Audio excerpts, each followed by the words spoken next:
Hello दोस्तों, ये कहानी शुरू होने से पहले अगर आपने हमारे चैनल को सब्सक्राइब नहीं किया है तो जल्दी से सब्सक्राइब करके बेल आइकॉन दबा दीजिए, क्योंकि हम आते हैं हर बार एक नई सुपर मज़ेदार कहानी के साथ। खुशी मुड़कर देखती है तो राधा जमीन पर पैर पकड़कर बैठी थी। आह, हे राम, बड़ा दर्द हो रहा है। खुशी भागती हुई राधा के पास आई है। मम्मी जी, ये क्या हुआ? पता नहीं बेटा, मैं तो उठी थी अचानक से, पैर फिसल गया। सोने ही जा रही थी मैं भी। ओहो मम्मी जी, आप भी ना ध्यान रखा करो। अब तो उठा ही नहीं जा रहा, लगता है मोच आ गई पैर में। मैं पापा जी को बुलाती हूँ या आरव को बुलाती हूँ? नहीं नहीं, रहने दे, उनको क्यों परेशान करना, उनको भी नींद आ गई होगी। अच्छा चलो, मैं आपको पकड़कर आपके कमरे तक ले जाती हूँ। राधा खुशी का सहारा लेकर धीरे धीरे उठती है और खुशी उसे कमरे तक ले जाती है। मम्मी जी, अब आप आराम कीजिए, अभी ये मोच तो 2-4 दिनों में ही सही होगी। नहीं बेटा, मेरे पास एक तेल है, उसे लगाने से बहुत जल्दी ठीक हो जाती है। अच्छा? हाँ, बस थोड़ी ज्यादा देर तक उसकी तेल मालिश करनी पड़ती है। ठीक है मम्मी जी, तो तेल लगा लो, सुबह तक ठीक हो जाएगा। बेटा, अब मैं कैसे तेल लगाऊंगी, तू ही लगा देना। खुशी अचानक परेशान हो गई थी क्योंकि उसने आरव को वादा किया था और वहीं आरव भी खुशी का इंतजार कर रहा था। क्या हुआ बेटा? अच्छा चल, तेरा मन नहीं है तो तू मत लगा। नहीं नहीं मम्मी जी, मैं लगा देती हूँ। बस बेटा, 20-25 मिनट मालिश करनी है, फिर देखना सुबह तक मेरा पैर बिल्कुल ठीक हो जाएगा। ठीक है मम्मी जी। खुशी को बहुत बुरा लग रहा था कि आज फिर से उसने आरव को नाराज होने का मौका दे दिया था। कितनी अच्छी है मेरी बहू। वहीं राधा मन ही मन बहुत खुश हो रही थी। राधा खुद से कहती है, देखा, कर दिया ना प्लान पर पानी, बस थोड़ा सा नाटक करना होता है। असल में राधा गिरी नहीं थी, बल्कि सिर्फ नाटक कर रही थी और ना ही उसके पैर में कोई मोच आई थी। बेटा, बहुत दर्द हो रहा है, बस ये तेल असर कर जाए। हाँ मम्मी जी, आप कर रही हैं तो असर हो ही जाएगा। खुशी काफी देर तक राधा के पैर की मालिश करती रहती है और उसे आधा घंटा हो जाता है। मम्मी जी, आधा घंटा हो गया है, इतनी मालिश काफी होगी। हाँ बेटा, अब तू भी सो जा, ऐसे ही तुझे भी खामखा लेट करवा दिया। कोई बात नहीं मम्मी जी। खुशी जल्दी से कमरे में पहुंचती है और देखती है कि आरव को नींद आ चुकी थी और खुशी काफी उदास हो जाती है। खुशी खुद से कहती है, Aarav, I am so sorry, हमेशा मेरे साथ ही ऐसा क्यों होता है? खुशी खुद पर गुस्सा कर रही थी, लेकिन वो नहीं जानती थी कि इन सब के पीछे राधा की सोची समझी चाल थी। अगले दिन सुबह आरव उठता है और सीधा अपनी माँ के पास जाता है। मम्मी, मेरे लिए नाश्ता बना दो। मुझे बताइए, मैं बना देती हूँ। क्या बनाना है? नहीं नहीं, मम्मी बना देगी, तुम बाकी का काम कर लो। खुशी समझ गई थी कि आरव गुस्सा क्यों है। अरे तो क्या हुआ बहू, मैं बना देती हूँ, एक ही बात है। राधा आरव के लिए नाश्ता बनाती है और आरव जल्दी से नाश्ता करके काम पर चला जाता है।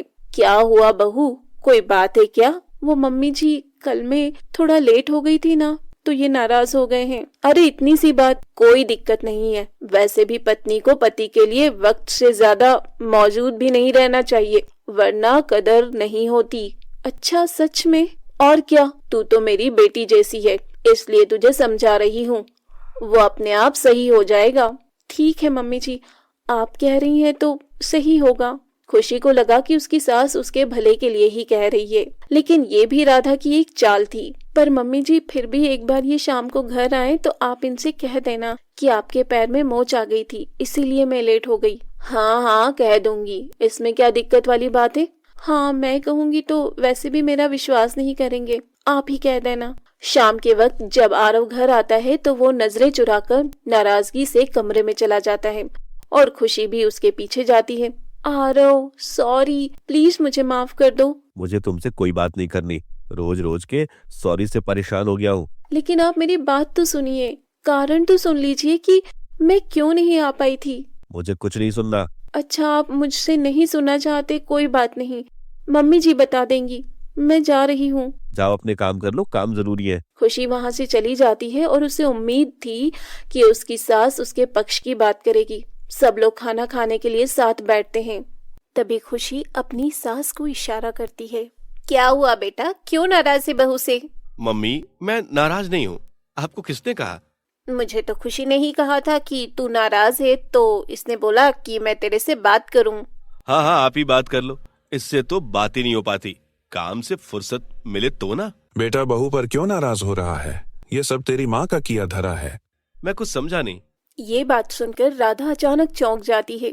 ये आप क्या कह रहे हैं जी? बस मुझे सब पता है राधा, अब मैं चुप नहीं रहूंगा। आरव और खुशी को कुछ भी समझ नहीं आ रहा था। ये तुम्हारी माँ को लग रहा है कि खुशी तुम्हें उससे दूर कर देगी, इसलिए वो बार बार खुशी को किसी न किसी बहाने से अपने पास बुला लेती है। ऐसा कुछ नहीं है।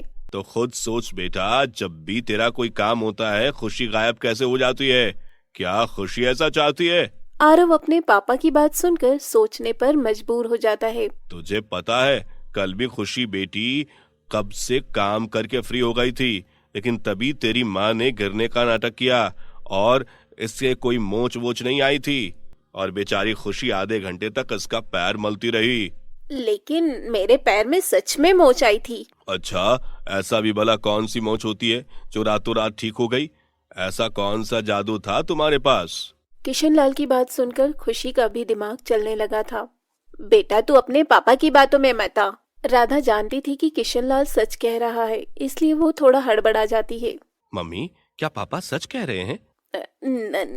नहीं तो बेटा, मैं भला ऐसा थोड़ी ना कर सकती हूँ। तो फिर आप मुझे ये बताइए कि आपकी मोच एक रात में ठीक कैसे हो गई? बेटा वो तो तेल ही ऐसा था। अच्छा, मुझे भी दिखाओ कि कौन से तेल से खुशी ने मालिश की। खुशी, लेकर आओ वो तेल। अभी लाती हूँ। खुशी कमरे से तेल लेकर आती है और आरव उसे चेक करता है। मम्मी, ये तो नवरत्न तेल है, इससे सबके मोच ठीक होने लगे। नहीं नहीं बेटा, वो राधा बस भी करो, कितना झूठ बोलोगी?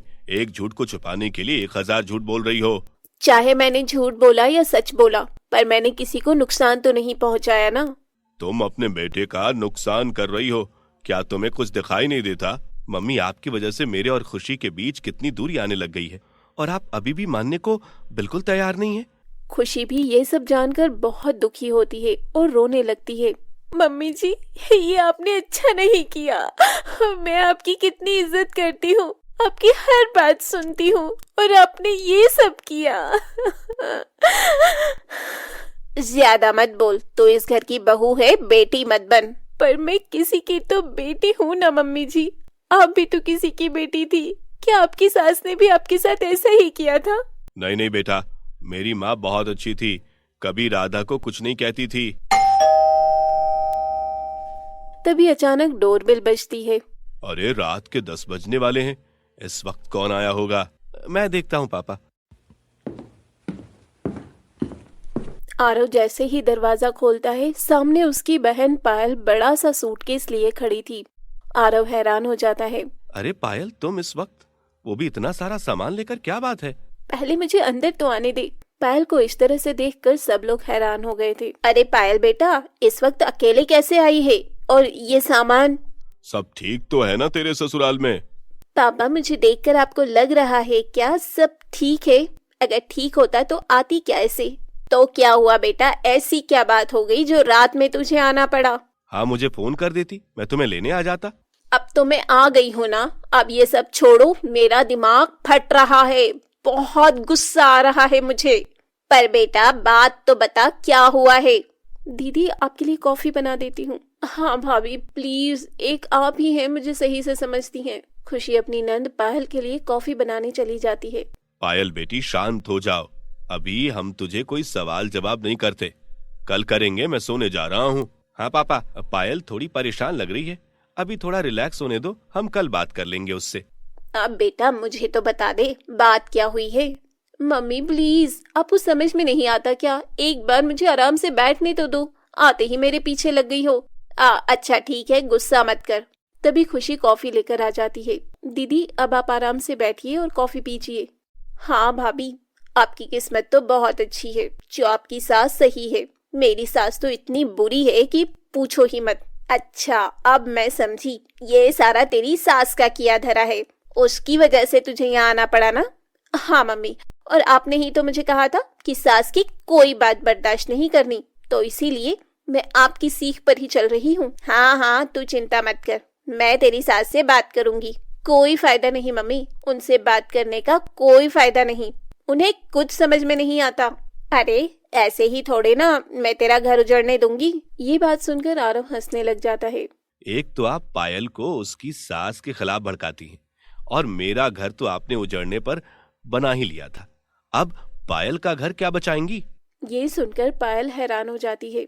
क्या मतलब है आरव, मम्मी ने क्या किया? पायल तुम अभी आई हो तो बहुत टाइम बाद सब पता लग जाएगा धीरे धीरे कि क्या क्या है मम्मी ने। मम्मी बताओ ना क्या बात है। अरे कुछ नहीं, ये सब तेरे पापा का किया धरा है। चलो खुशी, हम सोने चलते हैं। अरे बहू, रसोई में बर्तन पड़े हैं धोने वाले, तो वो धो दे। कोई जरूरत नहीं है, अभी बर्तन धोने की, खुशी कल धोएगी बर्तन। हाँ मम्मी जी, कल धो दूंगी। अच्छा, तो अब तुम दोनों भी मेरे साथ ऐसा करोगे? अपने पापा की बातों में आ गया है आरव तू। लेकिन पापा ने जो कहा वो पूरा सच था, मुझे पापा की आदत पता है, वो कभी झूठ नहीं बोलते। आरव और खुशी रूम में चले जाते हैं और राधा उन दोनों के व्यवहार से चिढ़ जाती है। देख बहू के तेवर, और बेटा भी ऐसा ही हो गया है। अरे मम्मी, मुझे ये सब नहीं देखना, मैं तो खुद परेशान होकर आई हूँ। फालतू का ड्रामा मुझे कोई लेना देना नहीं। मेरी बात तो ना मेरा बेटा सुनता है ना मेरी बेटी। मैं तो सोने जा रही हूँ। अगले दिन सुबह ही पायल का पति सुरेश उसे लेने के लिए उसके घर पहुंच जाता है। आपने हमारे चैनल को सब्सक्राइब नहीं किया है तो जल्दी से सब्सक्राइब कर लीजिए। इस वीडियो को लाइक, शेयर, कमेंट करना ना भूलें। फिर मिलेंगे अगले एपिसोड के साथ।